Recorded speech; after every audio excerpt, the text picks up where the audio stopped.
mysterious Madame's manor. What can I do for you this fine evening? Are you in need of a room, or are you here for my story time? Wonderful. Well, we shall be starting in a few moments.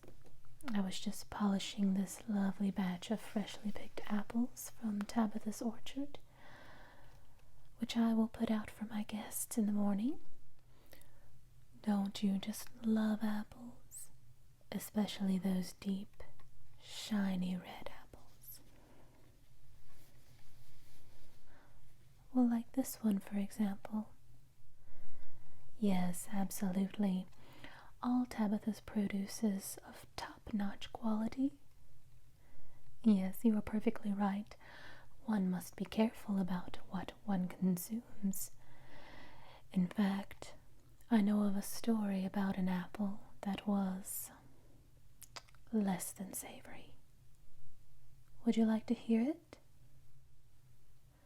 Excellent. I shall just finish up my little task, and then we shall commence. Oh, how rude of me. Would you like one? Very good.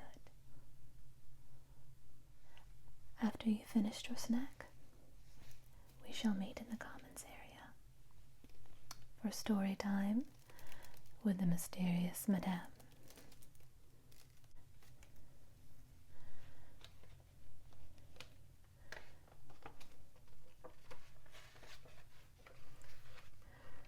As you may have guessed, we shall be reading Snow White.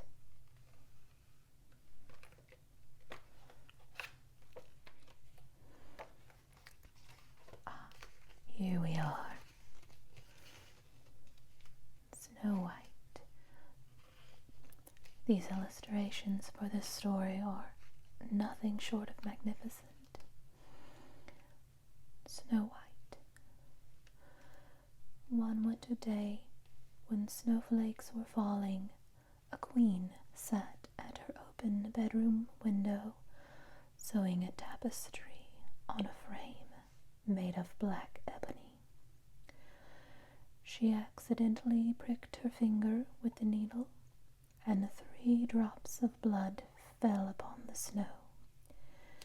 The red drops looked so beautiful against the white snow that she said, "I wish I might have a child as white as snow, as red as blood, and as black as ebony." A year later, her wish came true. The queen gave birth to a daughter whose skin was white as snow, and whose cheeks were red as blood, and whose hair was black as ebony. The queen named the child Snow White. But the queen died, and a year passed before the king took a second wife. This new queen was very beautiful, but she was also very proud. She could not bear to think that anyone might be as beautiful as she. Now this queen's most prized possession was a magic mirror. Every day she stepped in front of it to look at herself and say, "Mirror, mirror on the wall, who is the fairest of them all?" And the mirror always replied, "Fair queen, you are the fairest of them all." These words made the proud queen very happy, for she knew the mirror would speak only the truth. As time passed, Snow White grew up. Every day the girl became more beautiful. One morning when the queen stepped in front of her mirror and asked, "Mirror, mirror on the wall, who is the fairest of them all?" the mirror replied, "Queen, you are very fair, 'tis true, but Snow White is 1,000 times fairer than you." When the queen heard that, she turned pale with rage and envy. From that moment on, she could not think of Snow White without feeling a bitter pang in her heart. Day by day her hatred grew until it gave her no peace. At last she called her huntsman to her and said, "Take the child deep into the forest, for I never want to see her again. Kill her and bring me her heart, so I will know that you have done as I commanded." The huntsman led Snow White deep into the forest, but when he drew his knife, she began to cry. "I will run away into the forest," she pleaded. "I promise I will never come home again. Please spare me my life." She was so innocent that the huntsman could not help but take pity on her, and he told her to run away. "It will not be long before the wild beasts devour her," he thought, "but at least she will not die from my hand." The huntsman killed a wild boar, cut out its heart, and took it back to the queen. The wicked woman ate it, rejoicing that Snow White was dead. Meanwhile, Snow White found herself alone in the great, dark, snowy forest. She stared up at the branches on the trees and wondered what would become of her.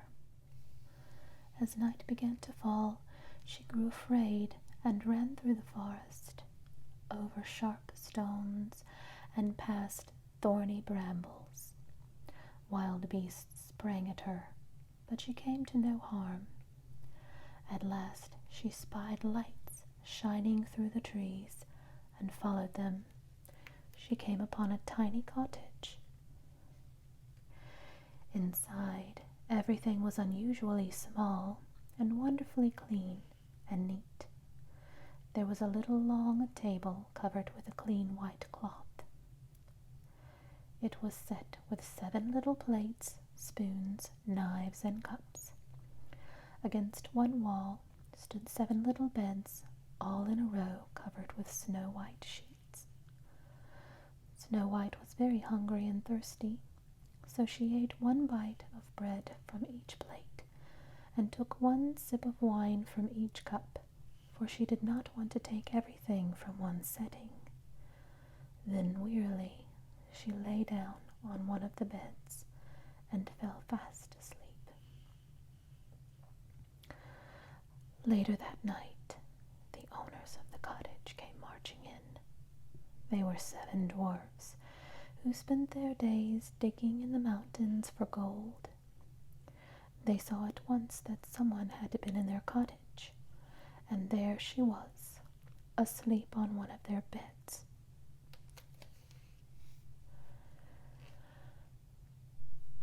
"How beautiful she is," they all cried at once. They were so touched by the child's beauty that they could not bring themselves to wake her. The next day, when Snow White awoke, she saw the 7 dwarves standing around her bed. At first she was frightened, but they greeted her kindly. "What is your name?" one of them asked. "Snow White," she replied. The dwarves asked her how she came to be in their cottage. She told them how her stepmother had ordered the huntsman to take her into the forest and kill her, and how he had spared her life, and how she had run away into the woods. When the dwarves heard all of this, they said, "If you wish, you may stay with us and keep our house. You can cook, make the beds, and wash our dishes. And if you keep everything neat and clean, we will take good care of you." "Oh, I would like that," Snow White smiled. So every morning the 7 dwarves went off into the mountains to dig for gold, and Snow White waved goodbye to them from the cottage door. When the dwarves returned each evening, Snow White had cleaned the cottage and fixed a wonderful supper.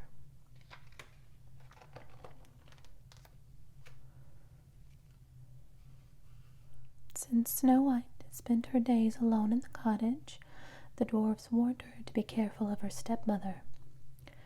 "Be careful and do not let anyone in," they told her. "Your stepmother will soon find out where you are and come after you." Believing that she had eaten Snow White's heart, the wicked queen had not bothered to look into her magic mirror, but at that very moment she decided to step in front of it and ask, "Mirror, mirror on the wall, who is the fairest of them all?" And the mirror replied, "Queen, you are very fair, 'tis true, but over the mountains and through the woods, in the cottage where the 7 dwarves stay, Snow White is 1,000 times more fair." When she heard that, the queen was livid. Her mirror would never lie to her. She knew that the huntsman had deceived her, and Snow White was still alive. Late into the night, she schemed how she might kill the child, so that she would once again be the most beautiful in the land. At last she came up with a plan. She smeared her face with brown paint and dressed herself in the clothes of an old peddler. Disguised this way, she headed out over the mountains and through the forest to the cottage of the 7 dwarves. "Fine wares for sale," she cried beneath the cottage window until Snow White peered out. "Good day, my good woman," Snow White said. "What do you have?" "Laces of all colors," murmured the wicked queen. "Have a look." She held out a brightly colored silk lace. "Surely I can let in this old peddler," Snow White thought. She opened the door and took the pretty lace. "Ah, come here and let me lace you properly," said the queen. Snow White obediently turned around to let the peddler tie the lace in her belt. The queen laced her up so quickly and so tightly that Snow White could not breathe, and she fell to the ground in a faint. "Now it is over for you, my pretty one," the queen sneered and hurried back to her palace. When the 7 dwarves returned that evening, they found their beautiful Snow White lying still and pale on the floor. When they lifted her up, they could see that her belt had been laced too tightly. Quickly they undid the lace, and little by little Snow White began to breathe again. When she was able to speak, she told the dwarves what had happened. "That peddler was your wicked stepmother," they told her. "Now you know you must be even more on guard and let no one into the cottage when we are away." As soon as the wicked queen was home, she rushed to her mirror and asked, "Mirror, mirror on the wall, who is the fairest of them all?" And the mirror replied, "Queen, you are very fair, 'tis true, but over the mountains and through the woods, in the cottage where the 7 dwarves are, Snow White is 1,000 times fairer than you." When the queen heard that, her heart beat as if it would burst, for she knew that Snow White was still alive. All that night and the next day, the queen thought long and hard to devise a better plan to kill her rival. She finally decided to make a poisoned comb. Disguising herself as another old peddler, she set out for the 7 dwarves' cottage. When she arrived, she knocked on the door and cried out, "Beautiful combs for sale." Snow White peered out through the window. "You had better go on your way, good woman," she said. "I may not let anyone in, but you can at least look, can't you?" the wicked queen said, holding out the poisoned comb. It glinted so prettily in the light that Snow White couldn't help herself. She opened the door and let the woman in.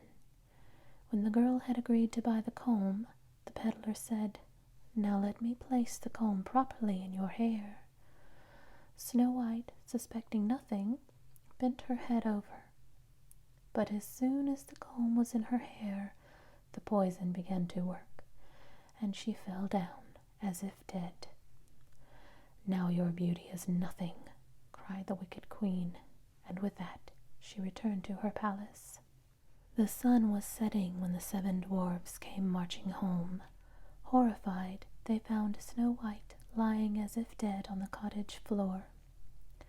They knew at once that it was the wicked queen's doing. Terribly afraid, they examined her carefully and found the poisoned comb. They pulled it from her hair, and within moments Snow White began to breathe again. When she told them what happened, they warned her even more strongly that she must be careful and not open the door to anyone. Meanwhile, back in her chamber, the wicked queen stepped before her magic mirror and said, "Mirror, mirror on the wall, who is the fairest of them all?" And it replied, as it had before,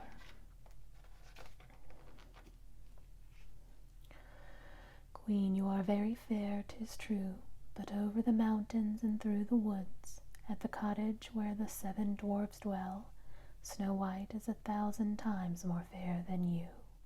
When she heard that, the queen couldn't contain her rage. Shaking violently and stamping her foot, she swore that she would find a way to kill Snow White.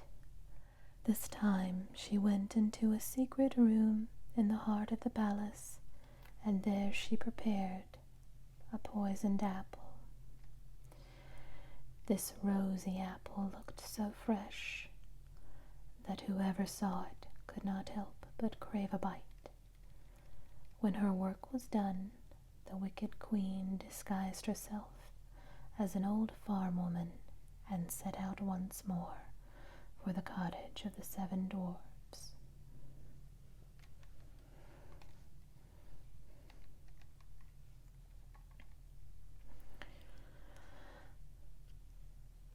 When she arrived at the cottage, Snow White said to her firmly, "You had best be on your way, my good woman.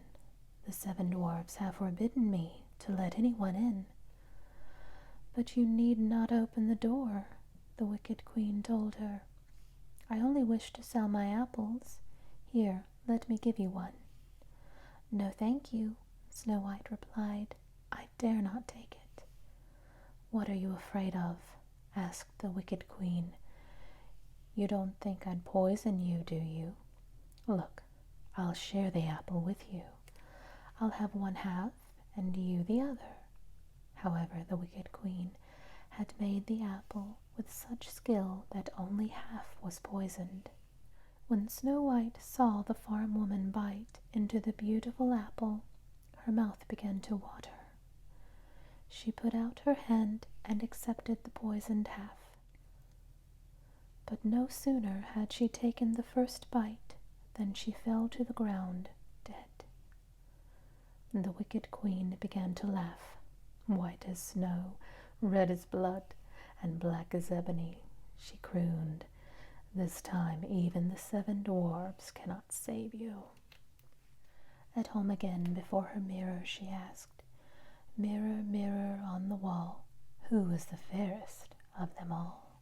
And the mirror replied, "Queen, there is no one as fair as you." The queen smiled and was at peace, as much at peace as a jealous heart can ever be. When the dwarfs came home that evening, they found Snow White dead and cold. They held a mirror to her lips, but no breath fogged the glass. They lifted her up and searched her for a poisoned object. They unlaced her stays and combed her hair and even washed her face with water and wine, but nothing they did would bring her back to life. She was truly dead. At last the dwarves lay Snow White out on a bier of sweet wood. For 3 days they stood around her bier and wept. When it was time to bury her, they could not bring themselves to lay her in the cold ground. she still looked as if she were alive, with her skin white as snow, and her cheeks red as blood, and her hair black as ebony. Instead, the 7 dwarves made beautiful Snow White a coffin of glass, so that she still could be seen by all the living creatures of the world. When it was finished, they gently laid her inside. Across the top, they engraved her name in gold letters that wrote that she was the daughter of a king. Then they carried the glass coffin up to the mountain, and one of them always kept watch over it.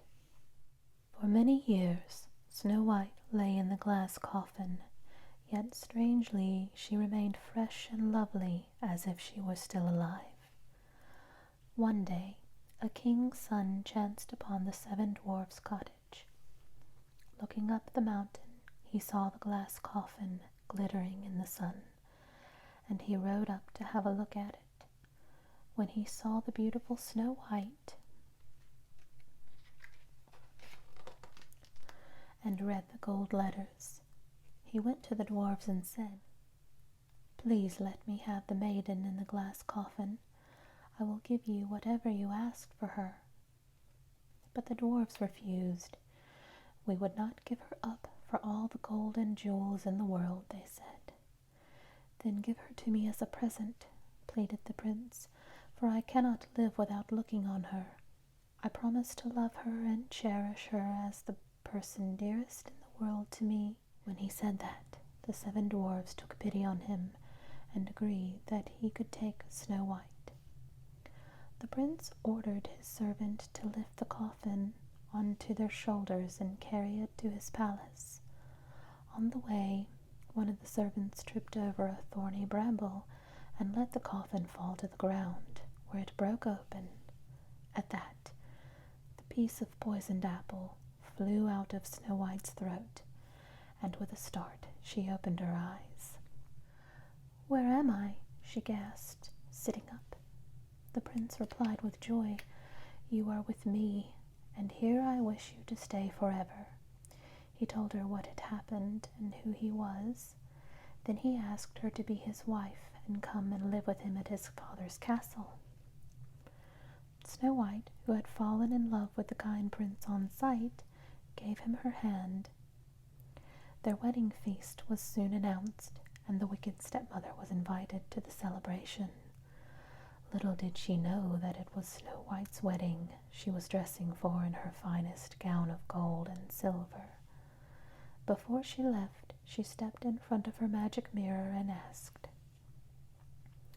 "Mirror, mirror on the wall, who is the fairest of them all?" And the mirror replied, "Queen, you are very fair, 'tis true, but the young princess is 1,000 times fairer than you." When the wicked queen heard that, a chill passed through her. She was terribly afraid.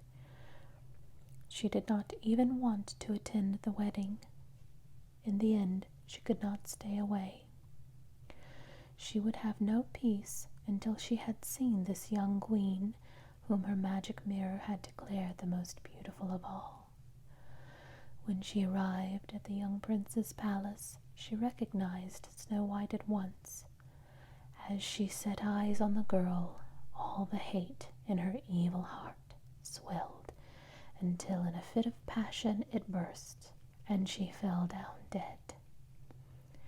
With no one to wish them harm in the world, Snow White and her prince lived happily ever after.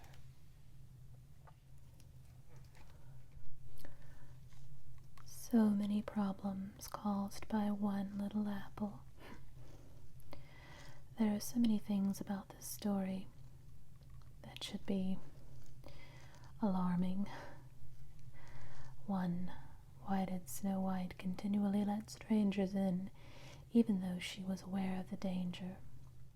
One could argue that she was merely a child and did not really understand, but she understood the danger she was in when the huntsman tried to kill her. Secondly, one can also question the wicked queen's methods of trying to kill this child with a laced corset and a poisoned comb. But then again, it is just a fairy tale. With that said, I would like to thank you for joining me, and I hope you will come again very soon for story time with Mysterious Madame. And until next time, sweet dreams and farewell.